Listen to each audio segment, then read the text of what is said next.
好了，这次 iPhone 15的发表会终于结束了。那我们这边很快跟大家来介绍今天所发表的所有产品，还有里面细节规格。那到底哪一样值得买呢？那我们直接开始吧。好了，首先这次发表会真的是有点不知道怎么讲，喜山温暖的感觉，好像有什么好东西，好像又没有什么好东西。而且苹果在讲新产品的篇幅相对起来，我觉得比先前少了很多。他们好像花了更多时间在强调他们在环保上面的进步哦。那这一点跟先前有一点不太一样。好，那我们就直接切入重点 ，iPhone 15。好，那 iPhone 15他们就有分别数字系列 iPhone 15、15 Plus 还有 Pro 跟 Pro Max 系列。那我们先从15跟15 Plus 开始讲起。那一开始发表的时候，我们就可以看到它这个崭新的粉红色颜色，那比如说真的是非常的讨喜，让我跟苹果妹都有一点觉得说，哦，好像有可能想要买今年的 iPhone 15跟15 Plus。那发表会上面所展示的是美金价格，跟我们先前预测的一样，并没有调涨哦，但是在我们台湾的价格，因为汇率的变动做了一点调涨。那首先在它的颜色部分呢，有粉红色、黄色、绿色、淡蓝色，还有黑色。个人觉得这次全色系的调色都非常的漂亮，那尤其是粉红色，我也觉得可能会是今年最热卖的一款。那在它新功能上面，一开始就可以看到，这次也在前面增加了动态岛的设计，所以是现在全系列的 iPhone 15系列都有动态岛。那关于动态岛，我有很多不一样的看法，但是我觉得至少对很多人想要买到新手机有体验新的功能、新的感觉来讲，这次全系列都有，不管你选哪一支。那里面搭配的处理器呢，是去年 iPhone 14 Pro 跟 Pro Max 使用的 A16 处理器。那在这次苹果并没有特别去讲说，在15跟15 Plus 有没有去增强它的散热设计。那这部分是我们目前还要再观望比较担心的一点，因为去年这颗处理器在 iPhone 14 Pro 跟 Pro Max 上面表现并不太好之外呢，也受限于它没有更好的散热设计后，整体的体验是有点差的。那其他里面的硬体功能，它有增加了 Ultra Wideband， 就基本上让你的手机有类似 AirTag 这一类的寻找功能，你可以用这种方式去寻找你的朋友。那或者说你今天有使用苹果手表，也搭配这项功能的话，也可以用这种方式，像寻找 AirTag 的方式来寻找你的 iPhone。那在它前面的萤幕呢，并没有提升到很多人期待的120Hz。那其实我先前的猜想也是这样子，苹果在它的系列上面做这个等级的区分哦，不太可能在数字系列上面下放120Hz的萤幕给你。但是它在最高的亮度呢，整体有向上提高，所以你在户外使用、拍照或录影的时候都会更加方便。那在另外最重要的就是它下面的接孔，对，确定换成 USB Type C 了。这一点其实苹果自己也有讲到了，现在你带 Mac、带 iPad， 甚至要新推出来的 AirPods 都可以共用同一条充电线，让你外出使用只要带一条更加的方便。那在介绍15跟15 Plus 的时候，苹果并没有强调它充电线的速度，那在 Pro 上面有，所以现在看起来呢，更多人找到的规格应该跟我们现在猜想的一样啦。15跟15 Plus 下面的 USB Type C 的孔，虽然换成新的充电孔，但它传输速率可能还是卡在 USB 2.0。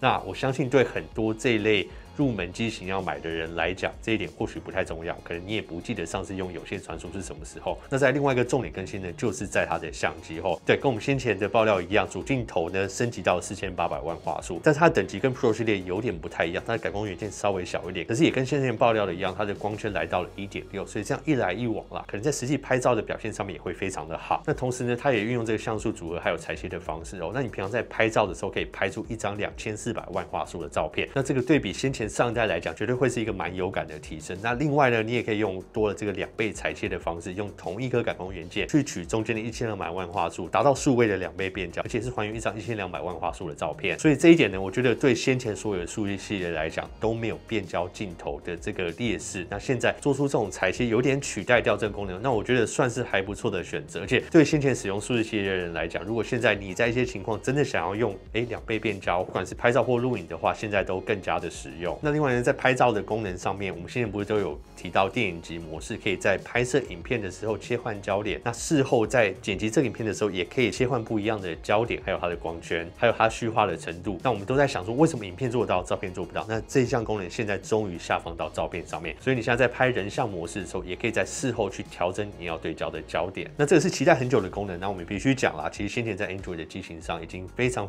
多年都有这个功能了，但至少现在在 iPhone 上面我们也有了。那所以综合以上讲的这些呢，在考量到它的价格，对，我们现在都在讲它的价格。那其实，在发表会上面讲到的是美金售价，那美金售价并没有涨价，跟台湾我们因为汇率的关系，其实有点涨价。15 6.1寸这一台，它的容量起跳是128GB，那价格是29900起跳到33400，然后再上去的话就是40400。对，6.1寸的数据系列都有 Pro 4万块的价格。那如果你买的是大的6.7寸的 Plus 的话，它的起价是32900到36400，还有43400。哇！这个真的买到这个价格，可能应该可以去买 Pro 了。好啦，那再来我们就讲重要的 Pro 系列。今天影片的赞助商为犀牛盾。好啦，购买新机后呢，手机防护当然也不能少。犀牛盾提供零死角的保护，从保护贴到手机壳、手机背带，各式 MagSafe 兼容配件可以供你搭配，与手机挂绳可以选择。那我最常用的呢，就是这款 MagSafe 兼容的 Clear 透明壳，无论是开车啊、充电啊 ，MagSafe 的配件都可以牢牢的紧密吸附。那特别是它们拥有原厂2倍以上的磁吸力后，那在车上就不用怕突然的晃动让它掉下来。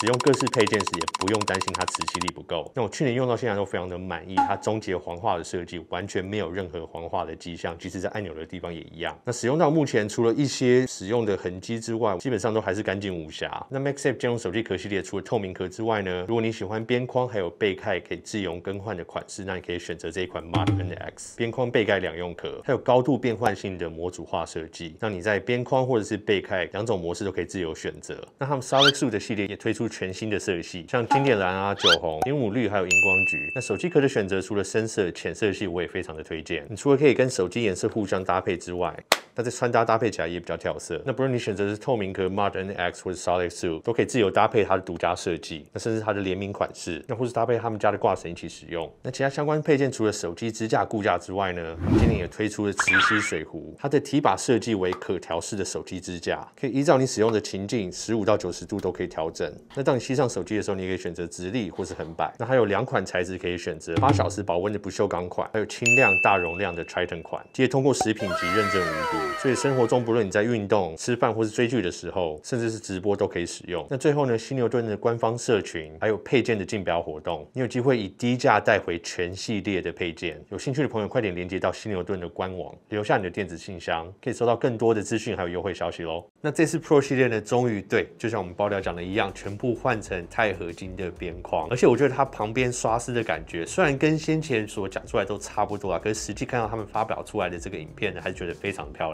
那苹果也特别提到哦，换成这个钛合金，他们在实际手机的重量上也有做了很大的减轻，而且是史上最轻的 Pro 系列的机种。那这一点我觉得蛮期待实际上手的感觉。那但除了重量的减轻啊、材质更换之外，钛合金也让它的强度增强许多，所以更耐刮、更耐摔，这2点是确定的。那同时间呢，也搭配这个新材质呢，他们推出一些不一样的颜色。那先前讲的说没有金色这一点呢，其实就像我讲的嘛，如果钛合金的原色他们保留在上面的话，其实看起来就有点金色的感觉。那我觉得这个颜色是今年大家都蛮想要买的颜色，所以今年4款颜色呢，就是钛合金的颜色，蓝色、银色还有黑色，对，跟爆料讲的都一样。那我到目前还没有真的确定到底是要买白色还是钛合金的颜色。那我跟苹果妹可能就是各买一个颜色来开箱，但是它的价格真的是，我们等一下再来讲。那里面搭配的处理器呢是全新的3奈米 A17 Pro。那请你继续看着发表啊，在真正的处理效能上面只有些许的进步，但他们比较强调在 GPU 上面的进步啊，还有在这个机器学习的部分。因为苹果其实在 AI 的运算上面，他们很在意这个资料跟运算是保留在你机器上面，最重要的就是可以保留你的隐私嘛。他们不希望你在运用这些 AI 的这些技术的时候，你的隐私所有需求都传到世界各地，让大家都看得到。某方面我可以理解苹果在这个方面的加强跟坚持。那另外呢，他们有提到说会更加的省效，它的效能比跟先前代比来到了3倍以上后，所以我蛮期待说这一次的 A17 3奈米的处理器，然后再搭配这样的电池容量，能得到什么样的续航力？那苹果在续航力上面是没有特别去琢磨它跟前一代对比起来有什么进步啊。可是苹果过往的案例啊，他们在续航力上面来讲，跟前几代相比，他们不太会去琢磨它的增加或是减少，或是都是非常些许的去提到。但是实际体验嘛，就像我们用到 iPhone 14 Pro Max 的时候，虽然他讲说要跟13 Pro Max 有一样的续航力，但实际上体验就是没有。所以真的实际上手测试的这一点还是非常的重要。那我们到时候也会来开箱测试给大家看。那再讲它的荧幕呢，它一样是维持120Hz 的 ProMotion 后，但是它在荧幕最高的峰值亮度也有在向上提升。那一样啦，在外面拍照录影的时候，户外大太阳的时候，更容易看清楚你的荧幕。那同时间呢，受惠于这个新的边框啊、修圆弧角的设计，那也会让它整体的机身向内缩了一点，那手感基本上会更好，还有它的荧幕边框看起来会更窄。可是这就是视觉上面，那我个人觉得蛮喜欢这样的设计的，它没有真的修的太圆弧，像先前可能 iPhone 6啊、iPhone 7、8的那样的设计哦，它是稍微在边角修这样圆角。那所以我觉得它在视觉上面维持我们喜欢那种切直角的设计，可是在手感上面也做一些修饰。那我觉得这个应该会是加分的。那侧边静音波钮呢也调整为单颗的按钮，那跟我先前猜测设的一样，预设的就是调整静音的功能。那同时你可以开启手电筒啊，有很多相机的功能可以结合在里面。那当然最重要的就在它的相机升级哦。那苹果提到他们这次的主镜头4800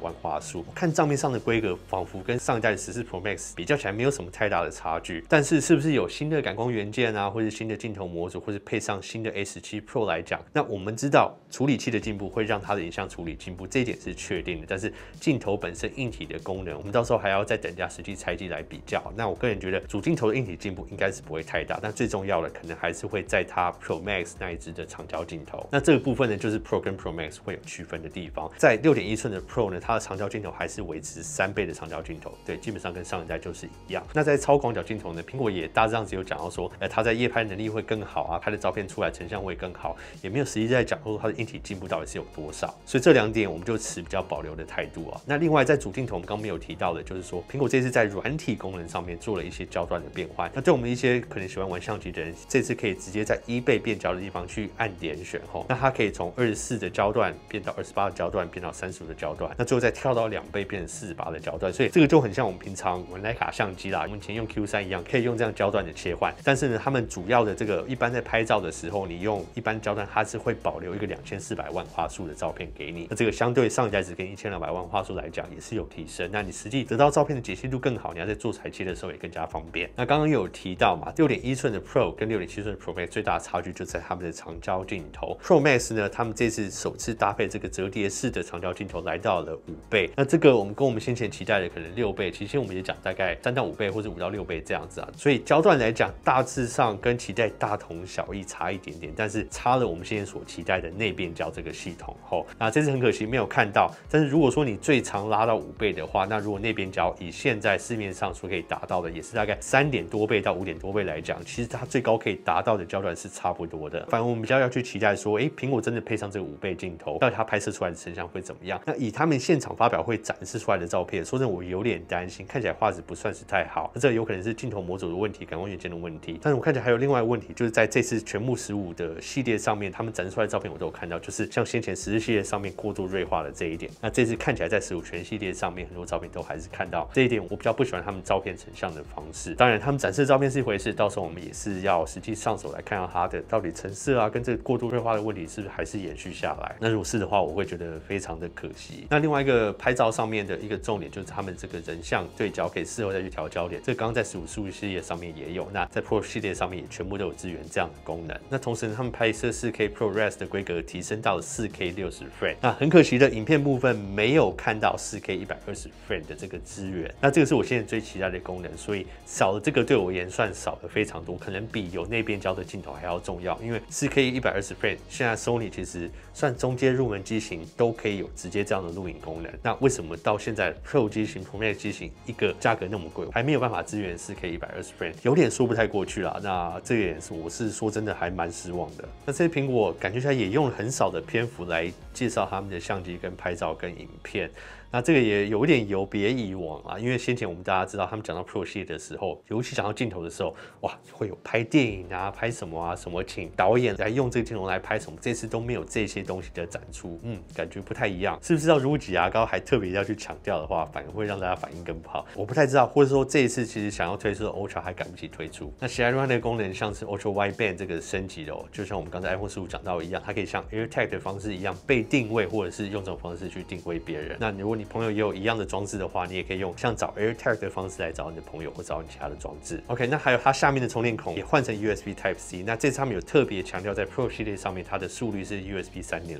那现在所期待看到那个模组的雷电式的模组，看来最后似乎是没有用在上面去。那他们也强调说 USB 3.0的传输速度比先前快了20倍。对，那是因为你先前 USB 2.0的速度，既然给它用了那么久，用到现在才会现在到 3.0 就觉得快了20倍。但就是比较可惜，这个好像只有保留在 Pro 系列上面，那也没有看到雷电式上面的资源吼。那这个真的好像还是有点，必须说啦，挤牙膏的成分还是蛮高的。好，那再来可怕的就是它的价格了。那美金的定价在 Pro 的6.1寸上面很棒的，它没有涨价，还是维持999，但是它的起始容量还是停在128。那这个也是跟 Pro Max 会有差距的地方。那我们台湾也是因为汇率的关系，所以我们看到比较多的提升。那这一次6.1寸的 Pro，它的128GB 起跳是36900到40400，然后47400，那最后1个 TB 的来到了54400元，对。破5万块的价格，那再来呢，在 Pro Max 它在美金的定价涨了100块到1199，那这个也跟先前爆料讲的差不多，但是它其实容量为256 GB， 对，所以256真的有，但是他们只有放在 Pro Max 机型上面。那台湾的价格是44900起跳，对，我们知道苹果的汇率从来不是用真正汇率去算，那这1200块美金怎么算到44900？反正就是他们加蛮多上去。那到512的话是51900，那到1 TB 的话是58900。对，逼近6万块的价格，觉得它升级的幅度真的还是不太够。那尤其在台湾这边有看到蛮大的涨幅哦，让我觉得其实以我要买来评测的角度来讲，买下去都觉得还蛮痛的。那一般观众。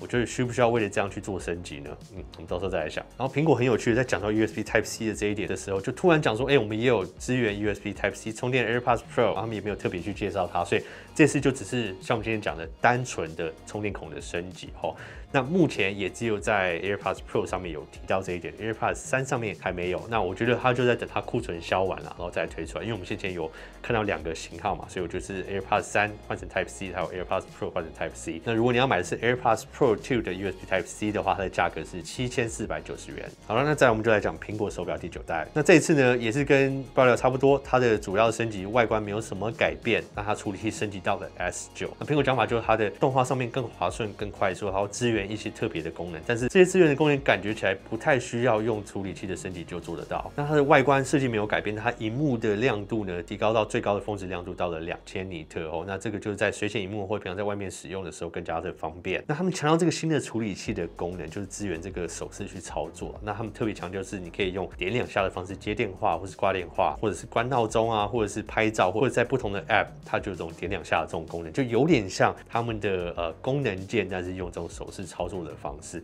那我觉得它有它的方便性在，我不是说这个功能不好，但是我觉得这个功能依照先前的手势这些资源来讲，感觉是可以下放到非常多旧的机型上面，不太需要这个 S9 的晶片就可以做得到。那把它当成一个好像 Apple Watch 9的一个功能来推销那么久的话，感觉就是像在挤牙膏啦。那另外呢，里面的这个 Ultra Wideband 它也是像 AirTag 这样的寻找功能，所以你现在如果手机掉了，像以前我们就是按那个声响去响，然后去找它，那现在你可以用 AirTag 的方式找手机，然后可以看到它的距离啊，离越来越近，它的方位。其他的升级呢，大致上没有什么，就是这样子那它的颜色呢，有粉红色、黑色、星光色、银色，还有红色。那这个是铝合金的版本。那在不锈钢的版本呢，他们有金色、银色，还有石墨色。那铝合金的版本它的售价是13500起跳，那不锈钢的版本呢是22900起跳。对，这一点需不需要升级？就是除非真的很有健康功能上面的需求，然后你现有的手表可能是真的非常旧的没有这些健康侦测功能，你急需的话，那可能可以考虑了。好，那再来就是 Apple Watch Ultra 2，对，真的有 Ultra 2推出来，但是没有黑色，它还是维持单一的颜色，钛合金的颜色。那它的升级呢，也是处理器升级到了 S9， 那他说会更快速，但是他没有提到在它续航力上面的升级。虽然它有提升到说它的这个萤幕堆叠的技术，还有里面的设计都有做改变，但是我觉得苹果不特别去提到续航力，不管是因为它处理器的升级，或者它的电池容量可能会增加，这些也没有提到。我觉得应该就是说它提升的范围非常小，那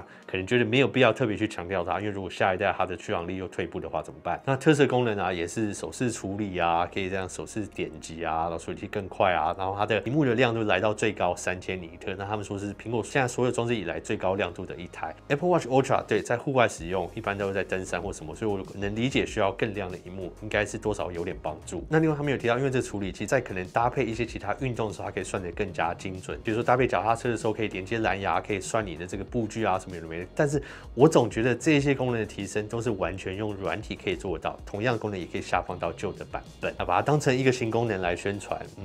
还是有点感觉不太对。那颜色就单一色，那它的价格呢？台湾我觉得就是汇率的关系啦，涨到27900。个人是 Apple Watch Ultra 1代的使用者那我必须说，就是一般使用者，我没有用来做任何的极限运动。那所以在这种情况下呢，我觉得我很难讲啦。我感觉即使有在做极限运动的人，或许不觉得很有必要升级。这个我们到时候可能再来看泽瑞教练的评测那有个人来讲，有使用1代，应该说我没有任何的欲望想要升级 Apple Watch Ultra 2。OK， 好，那这个就是今天他们所有发表的部分了。那我反而觉得让我印象点最深刻的是他们在强调环保这个细节的时候啊，对，那就像我们现在爆料讲，他们所有皮革的制品，所有皮革的产品配件全部都没有，他们现在有一个新的斜线编织的一个材质，布料的材质来取代先前的皮件的产品。那所以苹果也特别针对这一点拍了一个小电影，那我觉得拍得很好，愿意去看这样的内容，也理解他们在环保上面做了什么，那同时间也不会觉得这段内容非常的无聊。但很有趣的，他们在给你看完这个小电影之后，后来又有很长一段，一个人站在荧幕前面讲说我们对环保做了什么，然后就是先前讲过内容，大致上他们又再讲一次，所以不太理解为什么在那段时间拖了那么长，然后反而好像在产品部分，甚至在 iPhone 15 Pro 上面的颜色都没有特别细去解释它其他新色或不同的颜色。那这几点我觉得算是蛮反常。那甚至在发表会一开始的时候，也特别强调他们6月发表的 Mac 还有 Apple Vision Pro， 那里面也非常多次想很多理由去把产品带回到 Apple Vision Pro， 所以我觉得这边也可以慢慢看到苹果他们的方向在改变哦。未来的重点可能就是在空间运算的这个生态系下面，那很多的产品比重会慢慢的偏移到那一面，或者说成为空间运算系统的辅助装置。OK， 好，那这是我看法。那大家有什么想法都欢迎在下面留言，我们大家可以一起讨论。或者你们今天看到发表会有什么感觉，想买哪一支或是哪个产品的话，都可以在下面跟我们大家分享哦。OK， 好，那今天的片就上到这边，我是苹果爹，我们下次片见，拜。